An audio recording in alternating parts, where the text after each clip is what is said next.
Airport full time. There is a ton of construction out there. It almost never stops. Some of the construction projects that I'm on are, $2.5 billion projects, and some of them are, $200,000 projects. So it runs the gamut out there. We work with a lot of LBEs, local business enterprises, and some small, some really big ones. The Turners and the Hensel Phelps and you name it. They're all working out there at one time or another. But one thing that is the same across the board with all those construction sites is our attention to safety and our constant attention to try to improve our safety culture out there. And these subjects are what I'm here to talk to you guys about today is how it is, if not the most important thing, one of the most important things in construction is your safety program, your approach to safety, your safety culture. So go ahead and hit the next slide there.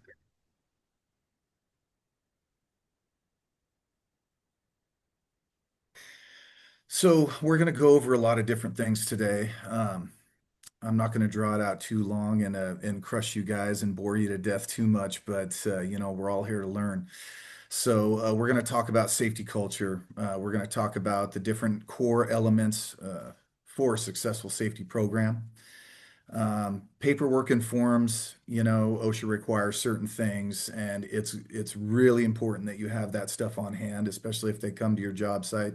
They're going to ask for certain things right away. Your safety practices and your EMR rate, your experience modification rate is how insurance companies will charge you more or not charge you more, depending on your experience modification rate and how many incidents you've had, how many OSHA recordables. When I say top-down safety culture is exactly what it sounds like. Safety is right from the owner of the company all the way down, and how that person acts towards safety on job sites or in general with the company, that reflects and trickles down to everyone. So, if you have supervisors out on job sites that, aren't representing that safety culture properly, well, that's what the workers in the field are also going to do. That's what they're also going to be taught. So the top down, you want to make sure that as the owner of the company or as a supervisor at your company, you want to make sure that you're representing properly and teaching properly. Um, Having a designated safety person is really important on your job site. We're going to go over that and why. A lot of smaller construction companies, of course, can't afford to hire a full-time safety professional who makes a six-figure, salary. So that's understandable, but that doesn't mean that you shouldn't have someone on your team that is designated for that safety position. And we'll talk about cutting corners and safety protocols. Next slide, please.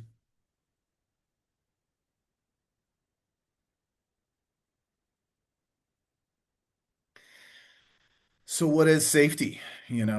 Safety is that condition which gives you freedom from any hazard or risk or accident which may cause injury, damage, loss to material and property and people, and as well as it can be escalated all the way up to a fatality on your job site. So, think about it that way. I always think of safety on a job site as if you were a direct emergency responder and you're saving lives because I think it's on that level. I've definitely been in those situations on job sites where I've gotten someone clear of something right before what they had failed, and that person would have not survived. That's happened to me at least three times that I can remember right off the top of my head. So it's important to be trained and it's important to know what's going on your job site because it's definitely, a life-saving situation. Next slide, please. So A safe and healthy workplace not only protects workers from injury and illness, it can also lower injury and illness costs, reduce absenteeism and turnover, increase productivity and quality, and raise employee morale. In other words, safety is good for business. Plus, protecting workers is the right thing to do. And I mean, that's the real bottom line is, the people that are out on your job sites are the most important thing that exists. There is no production that is more important than a person and their well-being and their health and their life out on your job site. Um, you know, a lot of times you get caught up in that go, go, go mentality. That is where things get really sketchy on the safety front in construction, is when schedules get pushed, timelines, change. The controlling contractor might tell you guys, oh man, we just found out that we have to do this, that, and the other by this date. And all of a sudden, stress levels go through the roof. Um, you start to look a little bit past things and get in a hurry. You're not paying attention to safety as much as you would. So, just remember that that is still the most important thing. Go ahead, next slide. So, five core elements of safety. You know, um, of course, safety culture. That's the big one. That is what you want to create with your company, with your employees, especially with the guys that are, excuse me, that are in the field. When they're out there working, that's what it all has to trickle down to. Creating a culture of safety, can be a little difficult at times. These key elements, they have to be present for a safety and health program to get off the ground. Employee training and empowerment. Uh, you know, Before you can expect employees to follow your best practices, you have to educate them and empower them. And if you have to hold them accountable. You have to hold others accountable. You have to hold yourself accountable. That's that culture. Um, you can dedicate a day of safety training where you share, safety tips and plan activities that can keep your employees interested. You can have toolbox talks every single morning. You can have stretch and flex. These things will keep people engaged. And there are also plenty of online safety training ideas and resources you can get to help you get started. There's a ton of stuff out there. As far as accountability goes, consider implementing a policy such as, stop work authority. When workers and employees are empowered like that, and every single person that's out there on your job site, they have the power to say, hey, something doesn't feel right, something doesn't look right. Whether it's right or wrong, I'm going to go ahead and stop work. If you give that stop work authority to your workers, that will definitely boost your culture, the idea behind that culture, and it makes. So that's a really good thing to do on your job site. And it gives employees, regardless of job title, the ability to stop a task. It might not be the whole job site, shut it down, but just to be able to say, hey, let's hold on here. This looks risky. Why don't we talk about your pre-task planning? Why don't we talk about your approach here? And if everyone has that, they will be empowered. So putting safety in the hands of every worker, it'll just help foster that culture and that accountability at all levels. And that's what, we're always talking about at all levels. We're always talking about that top down. Every level is responsible. And let's see here, hazard identification and control systems. Once your employees are trained, a safety management process must be put into place, for them to easily identify hazards and take steps to contain them. So, for example, if workers will use an aerial lift on a job site, hazards like power lines, uneven ground should be identified and addressed before any work is done, right? The pre-task planning, and if you identify your hazards early, then, you can mitigate them. So it's true that not all hazards can be eliminated on your job sites, but most can be controlled. So for each hazard you identify, try following, the hierarchy of controls to ensure you've done everything you can to keep your workers safe on the job. You can engineer out a lot of hazards. Sometimes you get all the way to the PPE moment where that's your final thing is personal protective equipment to help mitigate those hazards. But if you have a plan in place, it's important. It's important, maybe the most important when you're figuring out what you need to do for those different jobs. And we'll talk about that too. Job hazard analysis, activity hazard analysis, uh, the different forms that you can do for pre-task planning. So, what is your focus on compliance? Well, OSHA, everyone knows OSHA, Occupational Safety and Health Administration, and the American National Standards Institute, ANSI, they were created to keep workers safe and promote job safety. And they outline best practices for all types of jobs. In the case of OSHA, each best practice that they talk about, is also actually a law and a standard. So, complying with OSHA regulations is a really good way to ensure you're doing what you can to keep your workers safe. Now, you need to remember that um, OSHA isn't the end all be all either. OSHA will have its standards, it will have its list of what you can do to comply by the law in the state of California or federally. But that doesn't mean that you can't improve your culture and you can't have your own best practices that go well above and beyond OSHA. I mean, an example at all of our job sites at SFO at San Francisco International Airport, we require everyone to tie off when they're in a boom lift or a scissor lift. Now, OSHA does not require that, but that's a best practice that we implement on our job sites. A lot of larger construction companies, no matter what the situation is, if you're above 6 feet, they require you to tie off and have fall protection.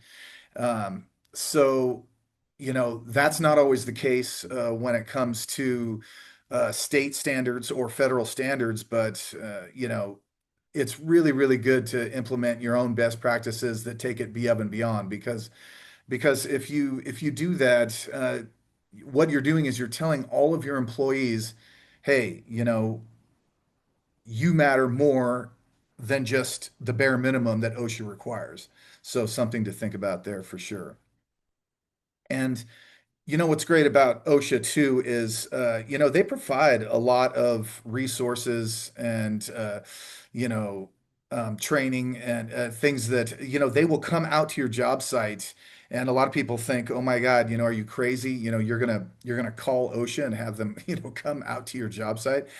Yes, you can do that. You can call them up. You can say, "Hey, they're not going to come out there and cite you if they see if they see things that are inconsistent. Of course, you want to have your ducks in a row when they come out, but you can have OSHA come out and help you out. And also, they have phone lines that are open that you can give them a ring and be like, "Hey, I have this question, is this shoring adequate in this trench? Is this, that, and the other?" And the consultants at OSHA, at Cal OSHA, are great. It's a good thing to do to know that you can actually reach out to OSHA and get help from them. It's not something that you should be always afraid of, or that you should think, "Oh my God, stay as far away from OSHA as you can," because that's not a good mentality to be in. You want to partner with these guys. Trust me, they're a wealth of information and they see a ton of stuff that, can pertain to your job sites out there that they could help you with. And, continuous improvement, it's so important that you always realize that all of your safety docs and all of your pre-task planning, even hour by hour, they're all living documents. These can change.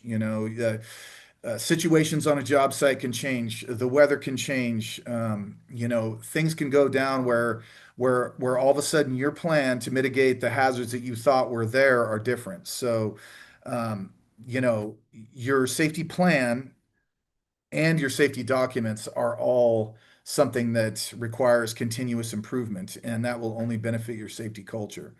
So safety and health programs, they don't fall into the set it and forget it category. Not only are new regulations being released all the time, but new employees will join the team. Sorry about that, you guys. So it's important to adopt a continuous improvement mindset when it comes to safety. Hold frequent safety meetings.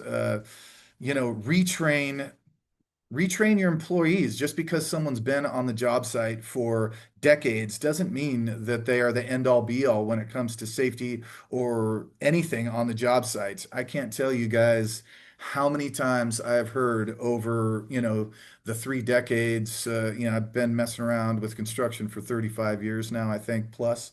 So, you know, when we go up and we try to address a safety moment on the job site, and someone gives a little pushback, and a lot of times the first thing out of their mouth is, "Well, I've been doing this for 20 years. Well, I've been doing this for 25 years. Well, I've been doing this for 30 years." You know, and a lot of times I'm thinking in the back of my head, well, you're lucky to be alive, or you've been doing it wrong for 25 years. You have to understand that, just because someone's been out there for decades doesn't mean that they know the most recent safety moments or training moments that are available. So it's really important that your tenured employees, especially along with the new ones, have that type of training. And you know, a good way to look at that too is do an audit on yourself. Do an audit on your own safety program.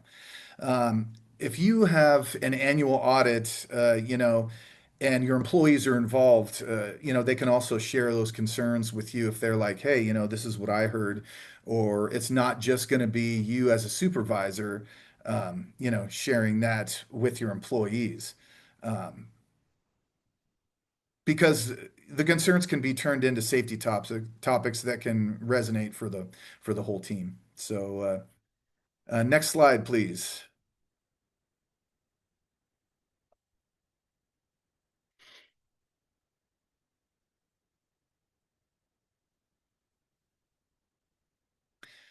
So, your programs, forms, and your different documents, some basic stuff that you want to make sure that you have in place.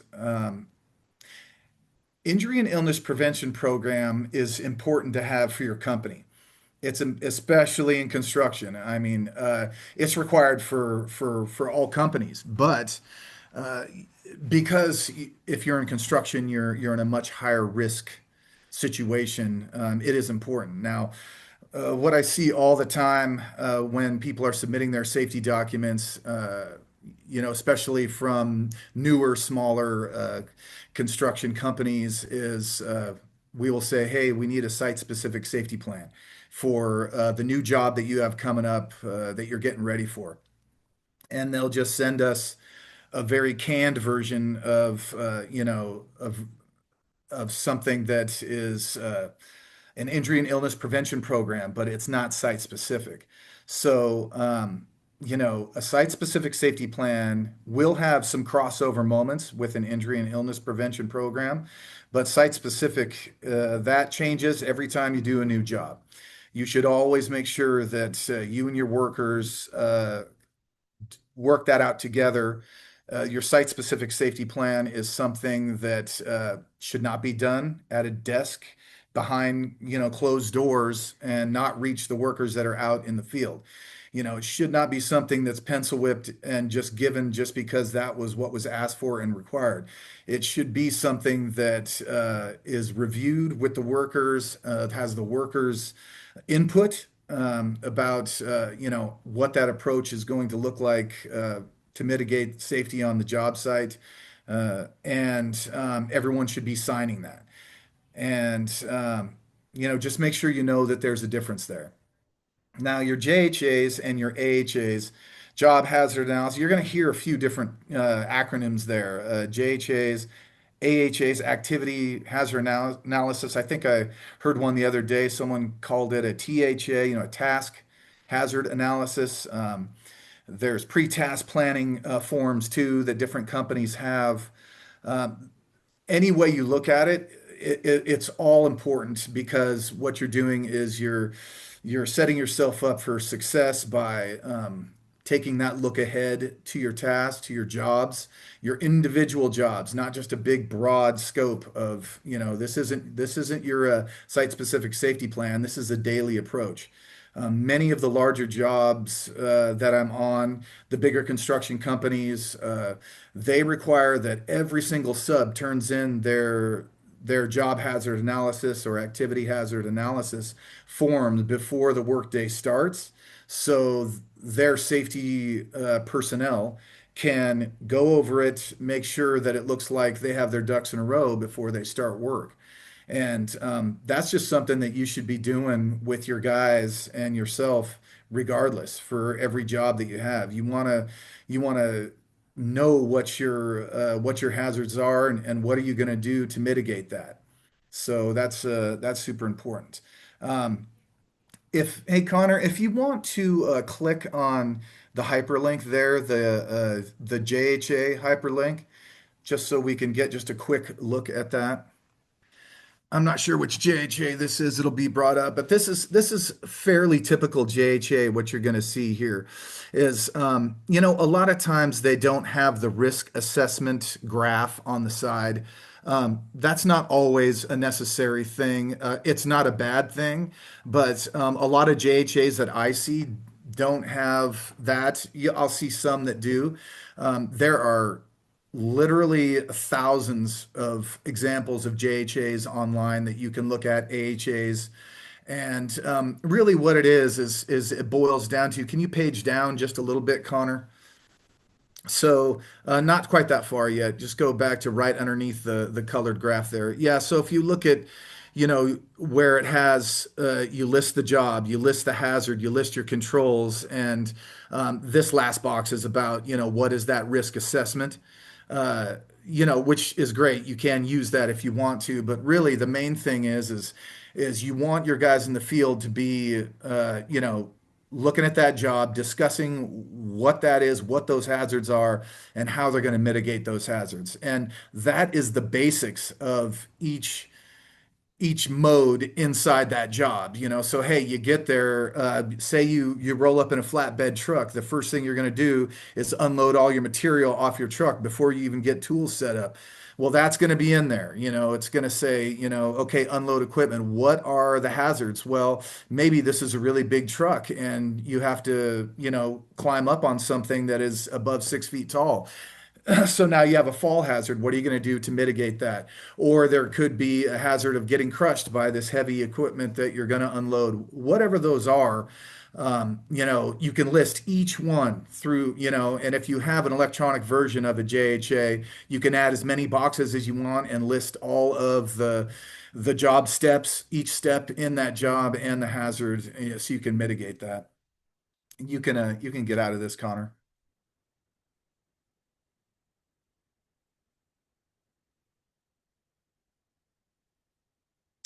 All right, so the next experience modification rate. So um, your experience modification rate is pretty darn important. And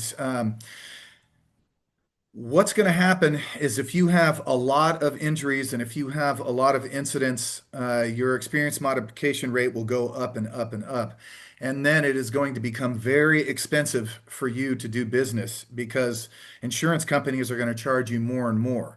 So it has a strong impact on your business. The EMR is a number used by insurance companies to gauge both past costs of injuries and future chances of risk. The lower the EMR of your business, the lower your worker compensation insurance premiums will be. An EMR of 1.0 is considered the industry average. If your business has an EMR of greater than 1.0, the reasons are simple, that there's been a worker compensation claim that your insurance provider has paid. So to mitigate the insurance company's risks, they raise your worker compensation premiums.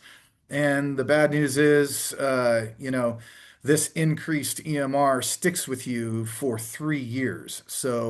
Um, so it's no joke. If you have claims, it'll be a 3 year turnaround till you'll see that EMR drop back down again. Um, so a lot of people want to know how the experience modification rates are calculated. It's a little bit of a complicated thing that insurance companies have put together, but the base premium is calculated by dividing a company's payroll in a given job classification by 100, then by a class rate determined by the National Council of Compensation Insurance on compensation insurance, and they're NCCI. That reflects the inherent risk that job in that job classification. For example, iron workers have a much higher risk of injury than a receptionist would, so their class rate is significantly higher. A comparison is made of past claims history of yours to those of similar companies in your industry. So if you've had a higher than normal rate of injuries in the past, it is reasonable to assume that your rate will continue to be higher in the future. And that's how they look at it. So insurers examine your history for 3 full years, ending 1 year before your current policy expires. So, for example, say if you were getting a quote for coverage that expires back in January 5th, 2018, the retro plan will look at 2014, 15, and 16. And so NCCI has developed a complicated formula that considers the ratio between expected losses in your industry and what your company actually incurred, as well as both the frequency of losses and the severity of the losses. A company with one big, huge loss is going to be penalized less severely than a company with many, many smaller losses, because having many small losses is seen as a sign that you'll face larger ones in the future. So that's how they look at a lot of that. The result of that formula is your experience modification rate, which is then multiplied against the manual premium rate to determine your actual premium before any special discounts or credits from your insurer. Essentially, if your EMR rate is higher than 1.0, your premium will be higher by an average. If it's 0.99 or lower, your premium will be less. And you can go ahead and hit the next slide if you want, Connor. I think that's EMR stuff continued. So if an EMR of 1.2 would mean that insurance premiums could be as high as 20% more than a company with an EMR of 1.0. That 20% difference has got to be passed on to someone, and they're going to pass it on to you when you bid. So a company with a lower EMR has a competitive advantage because they pay less for insurance. And I'm not sure if anyone has been a part of any specific insurance programs on certain job sites, but if you're part of a OSIP, an owner-controlled insurance program, or a CSIP, those insurance programs often will not even let anyone in the program if you have a higher EMR. There will be a cutoff. Some of those are, 1.25 can be the cutoff, 1.5. I've seen that before over the years. So it really, really, behooves you not only just to keep your workers safe, which is the core moment there, but in the long run, it can really end up costing you quite a bit. So, remember that safety has a huge impact on a lot of stuff for a lot of years. that's just how it works, and it'll hit your pocketbook hard if you have a bunch of OSHA recordables, or if you have a bunch of claims on your insurances. So go ahead and go to the next slide.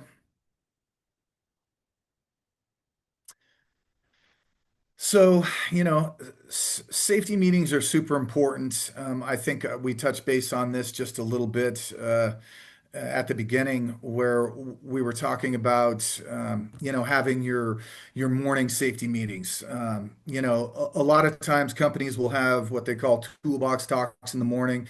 It's it's really important. You talk about what work needs to be done. You talk about uh, what you guys have coming up the following day, so everyone starts to get these plans in their head. And also, a lot of companies do a stretch and flex in the morning when they do their toolbox talks.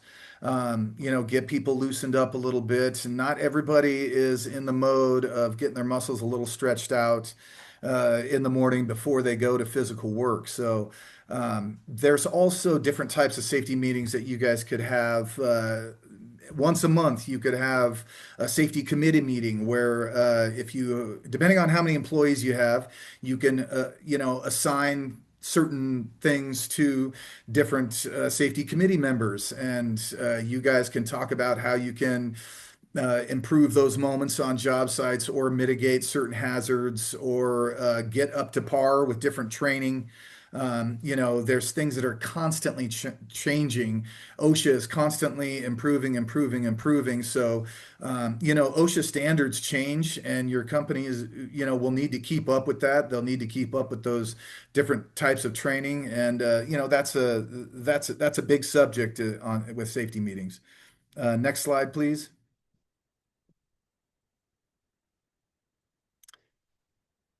You can go ahead and hit the next one.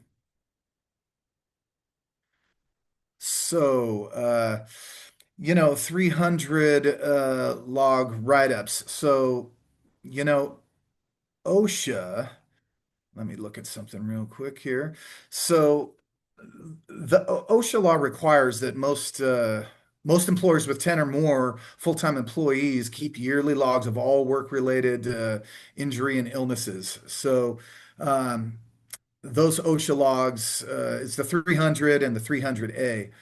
And the OSHA Form 300 is a form for employers to record all reportable injuries and illnesses that occur in the workplace, where and when they occur, the nature of the case, the nature, the job title, the employee injured, or what made them sick, the number of days away they had from work, restricted or light duty, however it falls, you know, and the 300 the 300A is a summary of those injuries. And 301, there's a form 301 too that is called the Injury and Illness Report, which is used to record information on how each injury or illness case has occurred. But it's that 300 and that 300A that's important. The OSHA 300, a lot of times they'll want to see that if they come on your job site. It's important to have that stuff, and make sure it's filled out properly. Hopefully, you won't have anything in your OSHA 300, but go ahead and go to the next slide, I believe. 300 logs and write-ups. That's what we were just talking about. Go ahead and hit the next one. Sorry, these slides are different than the ones that I had, Connor. So daily reports and logs. Go ahead and hit the next one. I mean, I can't even read any of that, brother, so I apologize to you guys. Go ahead and keep cruising.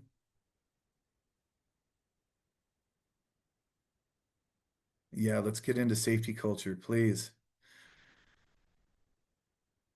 Yeah, some of those slides were different than the older ones. So top-down safety culture, we started to talk about that at the beginning of this. Super, super important. In construction and on your job sites, safety culture it's an invisible power in an organization that drives, influences, and most importantly, guides the behaviors of all of your members or employees. Culture lives in the perceptions of people, what they believe is the right thing to do.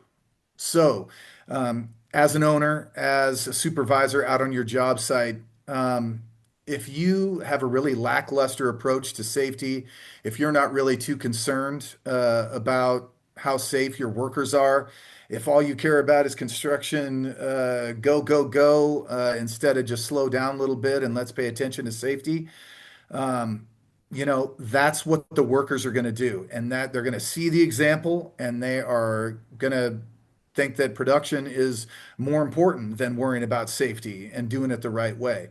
So, they're going to think that that is the right thing to do. And especially with newer employees or younger employees, if they first come onto your job site and it's just like, anything goes to get that job done, to get that dollar bill, that type of mentality, it's going to lead to injuries. It's going to lead to problem. It's going to lead to expenses. It's going to lead to, people unfortunately getting hurt, and that's going to affect you for, the big long run. So, you know, that whole right thing to do interpretation, that can be fostered good or bad from the top down. That can be fostered good or bad by how well your superintendents are trained, how well your supervisors are trained. So, next slide, please, Connor.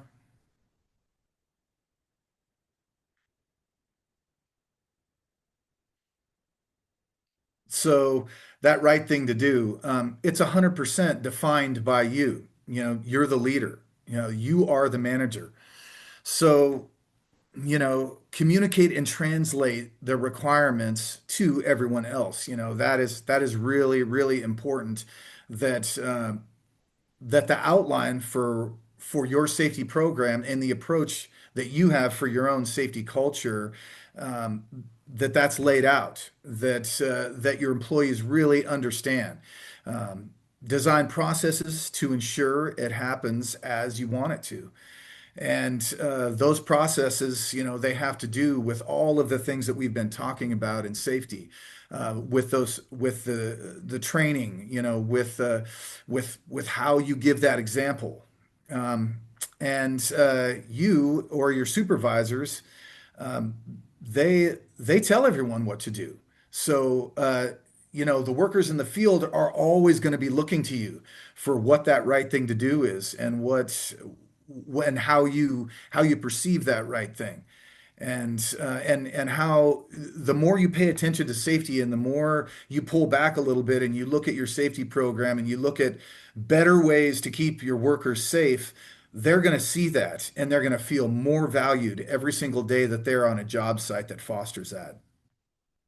And then you want to measure it. You want to measure how that's happened. You want to do your safety audits. You want to look at, if you do get an incident, if you do have injuries on your job site, you want to learn from those moments. You don't want to get past them as quickly as you can.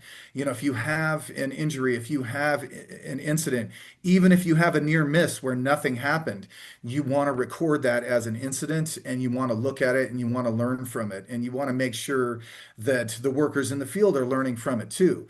So every month at San Francisco International Airport, I am a co-host for our monthly safety committee meeting.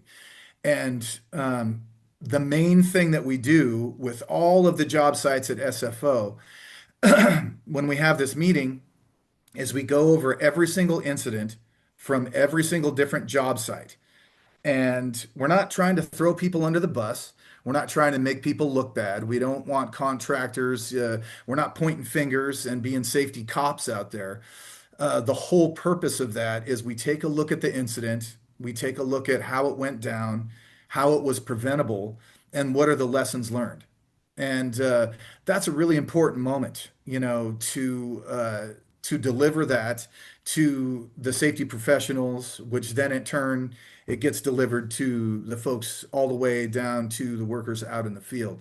And so the whole idea is to prevent it from happening again, right? I mean, that's, when we have a safety incident, you don't want to hide it. You want to learn from it. Next slide, please. So strong safety culture. Strong safety culture is the practice of influencing minds towards shared values through a personal safety ethic. So you are the influencer. You are influencing the minds of your workers. You are making sure that you instill those ethics. And it's very, very, very important. The degree to which safety considerations are integrated into the decision-making process. So if you have an improved safety culture and a worker is walking up to a situation that could potentially be very dangerous, is that worker thinking about, well, maybe I should slow down here because I've been trained and taught that I should look at this, from a safe standpoint, and I should look at the hazards of this specific situation? Or has that worker been pushed and trained towards something that is, hey, you better get this job done. You better not say a word. If you say anything, your job might be in jeopardy. Just get in there, get in the hole, and get it done type of a mentality. Uh, you know, that worker might have a totally different outlook uh, comparatively from their supervisor, period. Not as much today as we did in the past decades, but a lot of guys kept their mouths completely shut about anything safety oriented that would take away from the time it took to get a job done. Because sometimes their supervisors would get rid of those guys. If you got a guy on a job site that's always saying, hey, this might be unsafe, someone might get hurt, they'd send them down the road. And so other employees would see that and they wouldn't feel safe and they wouldn't feel included in that moment of safety. So that's just like, hey, I'm going to keep my mouth shut from here out, when it comes to safety, and just go, go, go, work, do whatever it takes to get the job done. That is a terrible safety culture. That is not the way that you should be approaching it. You want to make sure that your guys have a mindset of take a step back, take a look at this job, take a look at each job step. Let's see what we're going to do, what the hazards are, and how you can prevent anyone from getting hurt.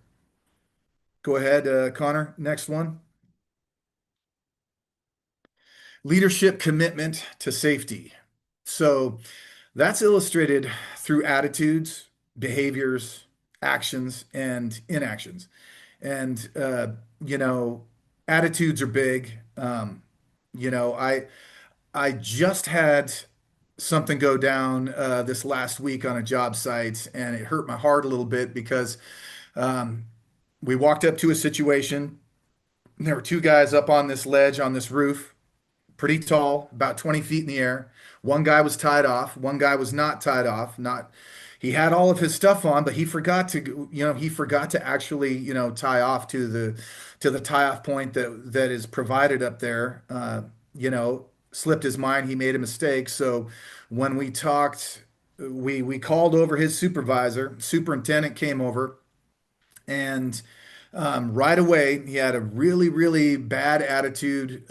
He was very defensive, very argumentative. All of his workers in the field were watching, and they were watching him argue with the safety person that was the controlling contractor. And we are the owner's representation, safety people that are out in the field. And he was more concerned about the argument and why it wasn't the superintendent's fault, his fault in any way, than he was about what it took to own that and think about what it was that that guy was risking up there, and taking care of that employee wasn't high on his list. And so that attitude was, and that his actions were giving the example of what type of safety culture that he represents as the supervisor on that job site. And this is just a few days ago.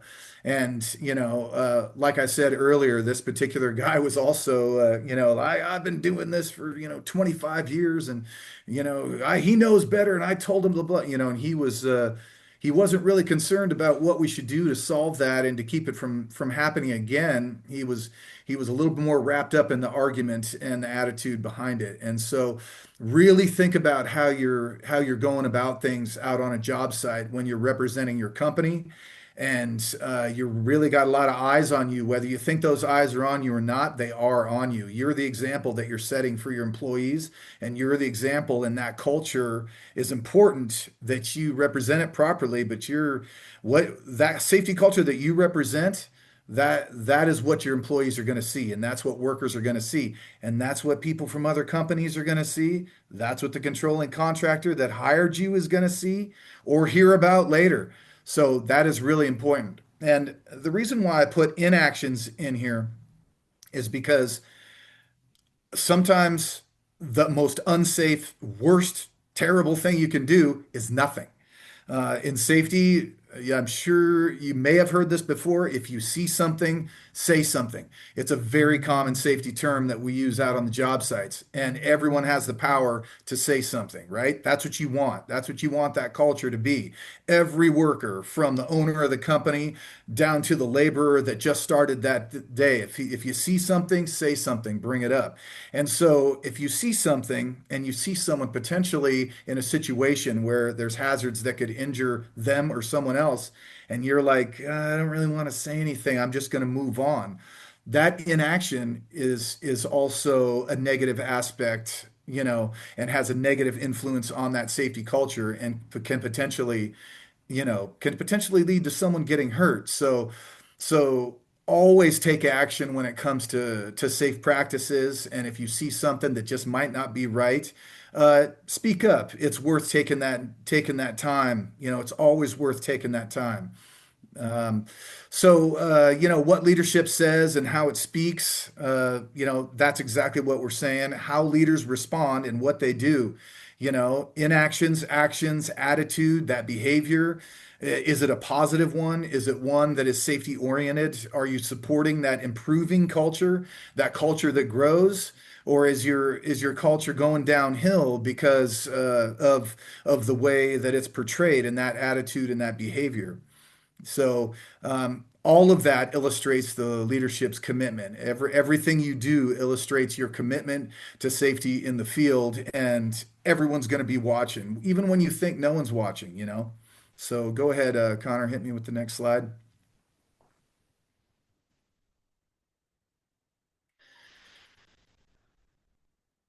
So yeah, we've already touched base on a lot of this stuff, but your safety documentation, these are good lists. This is what you want on your job site.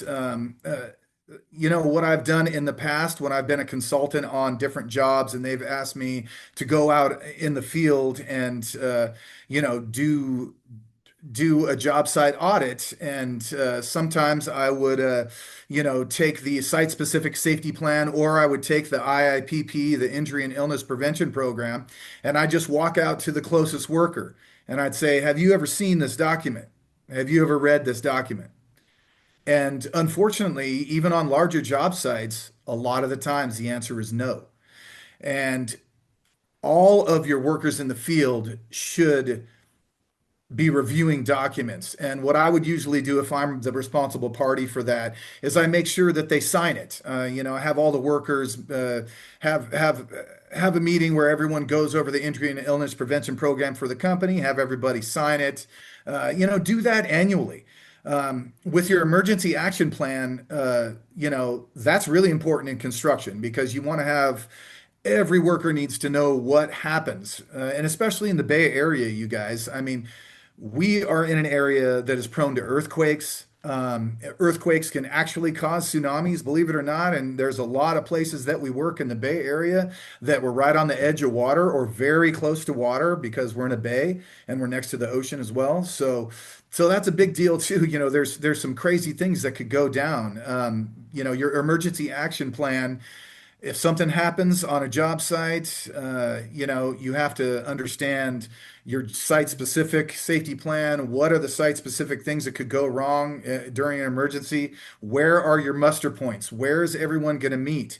These are all things that are super important.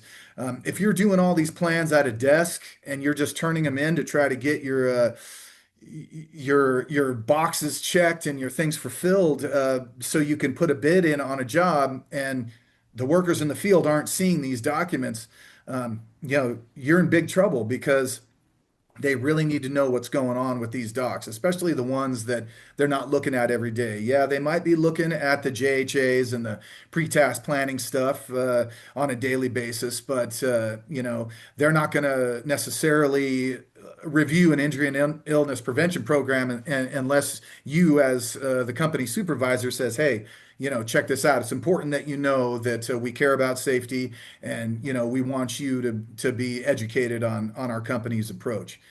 And also, make sure that you have your 300 logs handy. It can be electronic. You can have a tablet on site in your truck that you have these documents in these days. That's pretty common. It doesn't have to be a paper document like it used to be back in the day. Um, if workers on your site have any smaller safety certifications, like the OSHA 10 hours and 30-hour certs, make sure that those guys, have their cards handy. It's important. You want to be able to show that, and if you have things where you require rigging of cranes, or there's something that you guys are using powder actuated tools and they need to be certified, you need to have a certified rigger, things like that.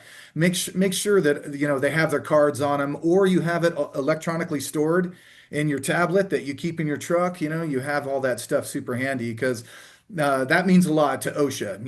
If Cal OSHA comes out to your job site and they start auditing stuff and they start asking, "Where's your IIPP? Where's this? Who's this guy and why is he up there rigging that? Is he a certified rigger? Is he this?" You want to have all your ducks in a row on that. And if they ask to see your 300, because they want to know if you've had any incidents in the past, you want to have that stuff handy. And I believe that there's a link there. Yeah, there's a link down at the bottom there, um, that will be available to you. And Connor, I think we discussed this, that this whole presentation will be sent out to the folks that are attending, correct? Yeah, everybody will get a recording of the presentation and Okay, the physical awesome. presentation. Yeah. Awesome. So go ahead and hit the next slide there.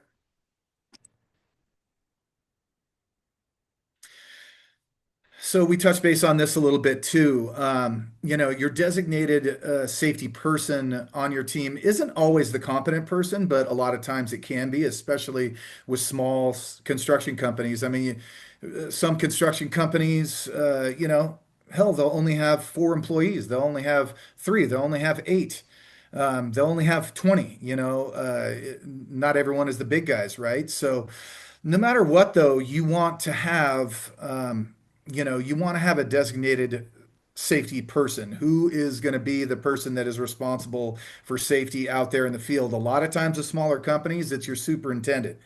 You know, uh, you can run into a little bit of gray area there, because you don't always want to have someone that's in charge of production and a push to be the same person that's in charge of safety.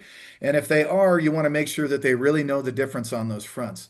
Um, the definition of a competent person on your job site, though, competent person means, one who is capable of identifying existing and predictable hazards in the surrounding or working conditions which are unsanitary, hazardous, and dangerous to employees. And they have the authorization to take prompt corrective measures to eliminate them. So a competent person has the authority in your company to say, "Hey, I have the experience and the authority, so that's really important. And what is the exact role of if your safety person is a superintendent, they're a competent person, and it's your safety individual. You need to have that role identified. You need to have their role identified, and they need to be trained properly. That's big. What are their qualifications? There are a lot of qualifications and a lot of different designations that you can do for your employees that don't cost a fortune, that will give them a little edge up on safety and construction. There's a big list of them. If if you email the program and have any questions on that front for me too, I'm happy to answer those and give you a list of some of those certifications that people can take with minimal classwork and and and a test that isn't going to break the bank either. So make sure that your safety person has all his record keeping straight, and that's what we've been talking about. The different the different forms, the 300s and your site specific and your IIPP. And any type of record keeping is also, hey, I trained or I had training done for fall protection because we're all working from boom lifts coming up here on this neck job, or we're all on the rooftop of this building for the next 4 months. You want to make sure that that training, all of those signatures are there, and you have that training documented, and that's part of your record company too. And your safety person is going to be responsible for doing those job site audits. How often you do job site audits is up to you. As a safety manager at SFO, we do them daily. We're out there every single day because that is our only role. But as a smaller company, that might not, you might not just have a safety professional at a whim or consultant at a whim that you can do that. Some insurance companies, they only require that the contractor has someone come out once a month and do an audit. That is not recommended for me. I would do a serious audit of your job site, bare minimum weekly, but it's good to have someone get their eyes on stuff and have multiple people trained on site to be mindful of safety every single day. So job site audits are important, but you could do a job site audit every day. But say you have one that you really take photos and really get down into the nitty gritty once a week. So you can go about it that way as well. And managing incidents and injuries, that's a big deal. So say you have someone who gets a small cut on their hand on a job site. Okay, so you're thinking, well, this is no big deal. You take a look at it. He says it's fine, and you're like, okay, fine. So he goes home. Well, when he gets home, his hand's really bothering him. It's not looking right. It's not feeling right. Maybe the cut's deeper than he thought.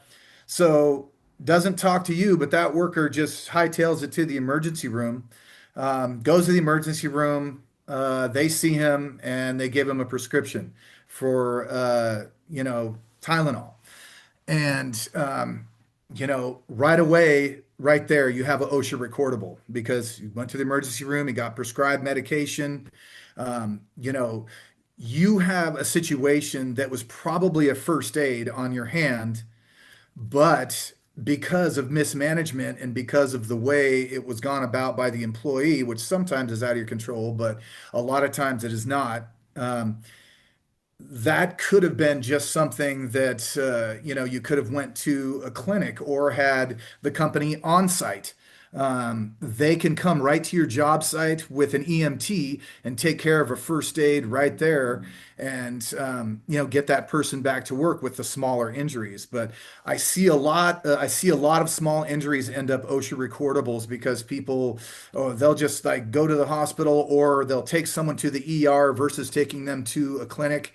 And once you walk in that door in the ER, get prescribed medication by the ER that is not over the counter, you're looking at an OSHA recordable. So make sure that you of course, you're going to take care of the employee. You're going to do what you need to do. I'm not saying pull back that care. I'm just saying be wise on how you manage those incidents and injuries, and make sure that in your program, in your site-specific safety plan, you have the emergency room if an emergency occurs that you're going to go to and you map it out. You also have the clinic or the company that you're going to use to deal with first aids.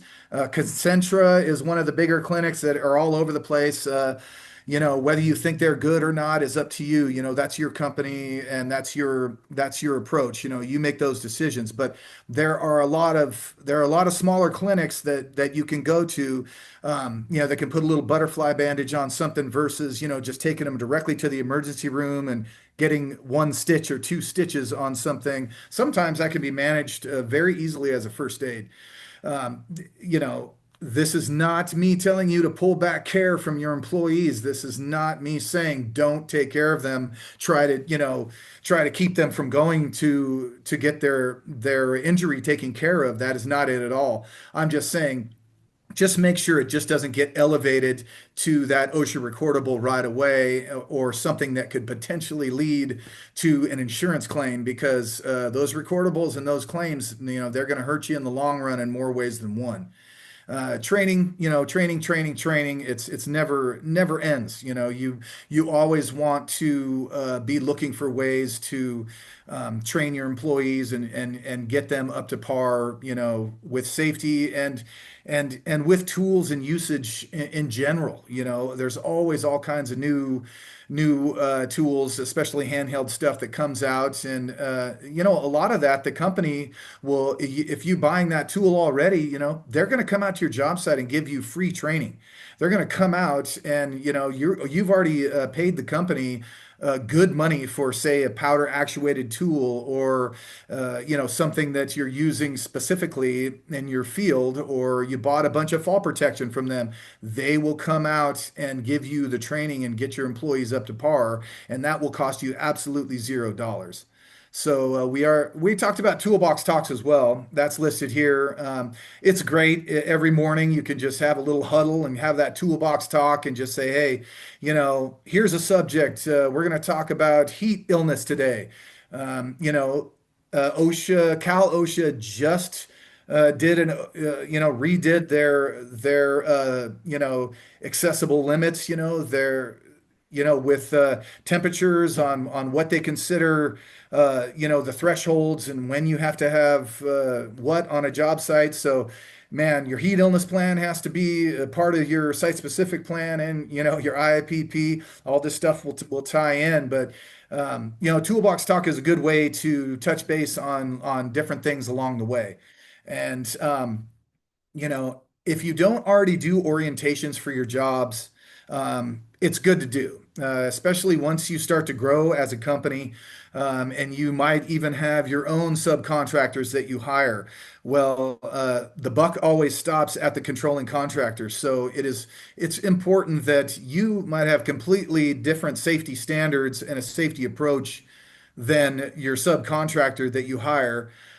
So you want to make sure that they are doing your best practices on your job sites. A good way to do that is to have a site-specific safety orientation. And some of the bigger job sites that I'm a part of, their orientation is 45 minutes to an hour and a half.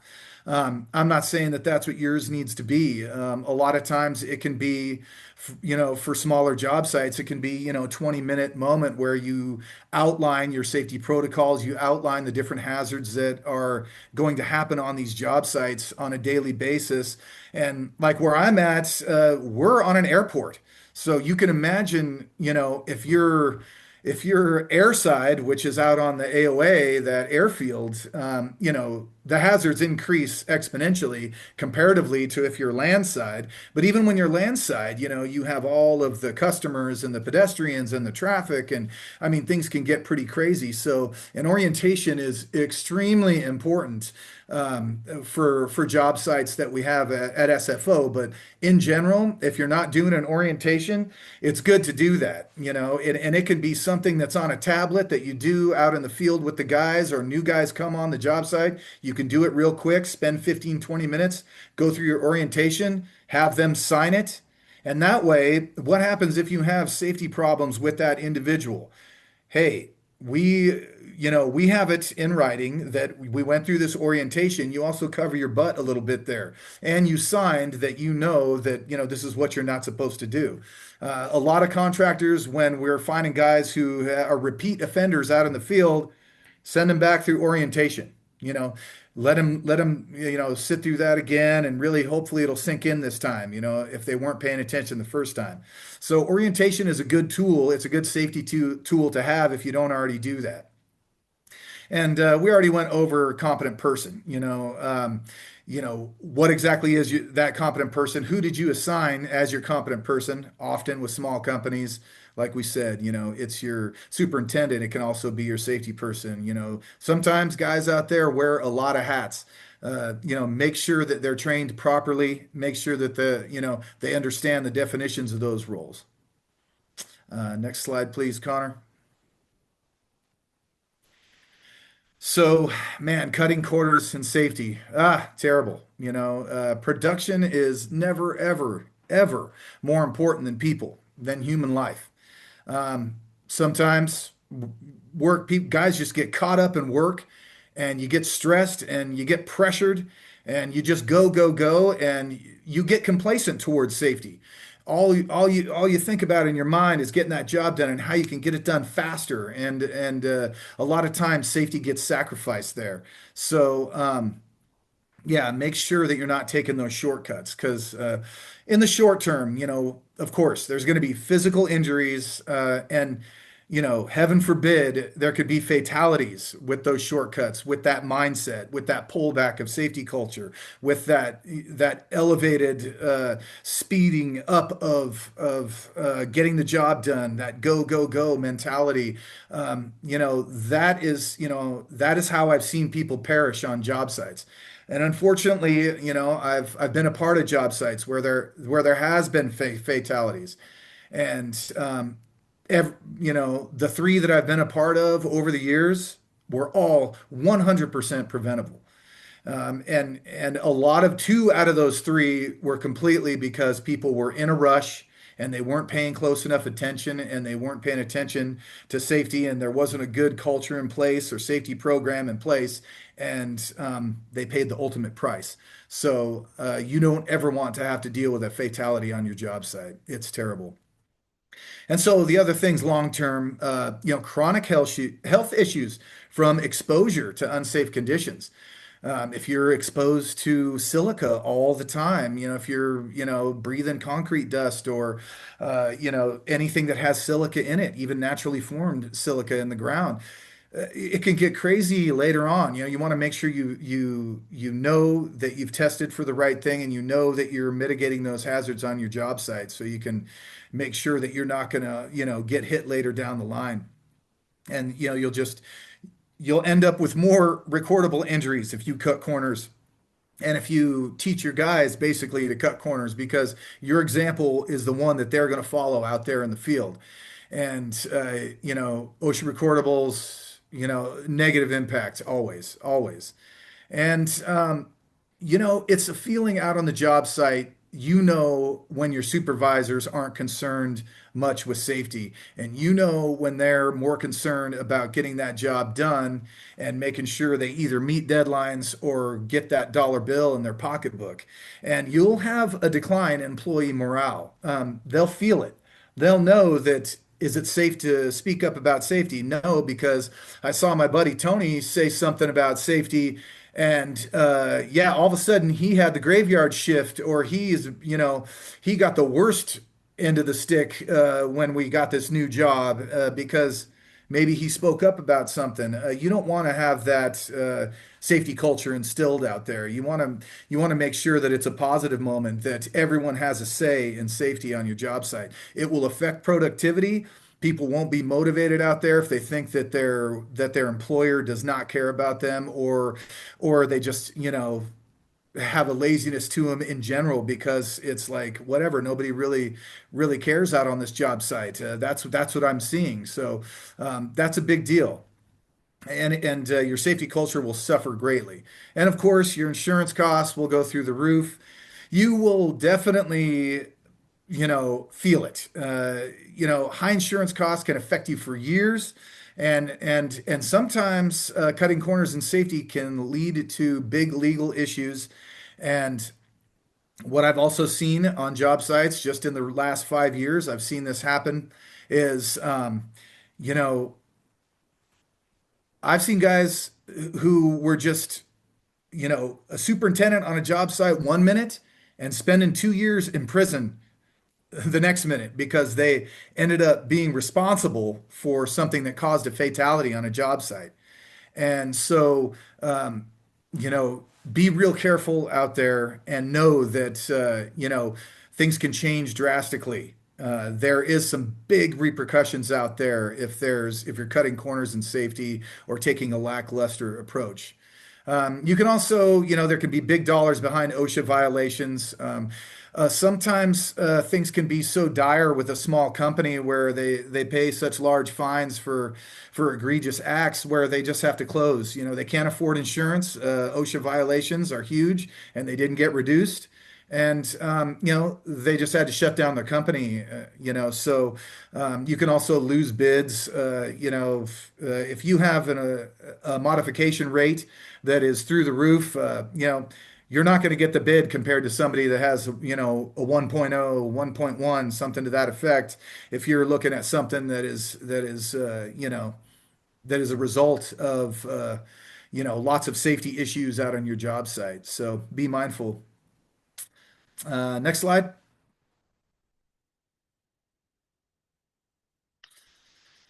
So yeah, Think that's it. That's all I have for you. Feel free to, if you have more in-depth or something that requires a little bit more attention, feel free to email, and that email makes its way to me, and I'm happy to get back to you guys. Thank you.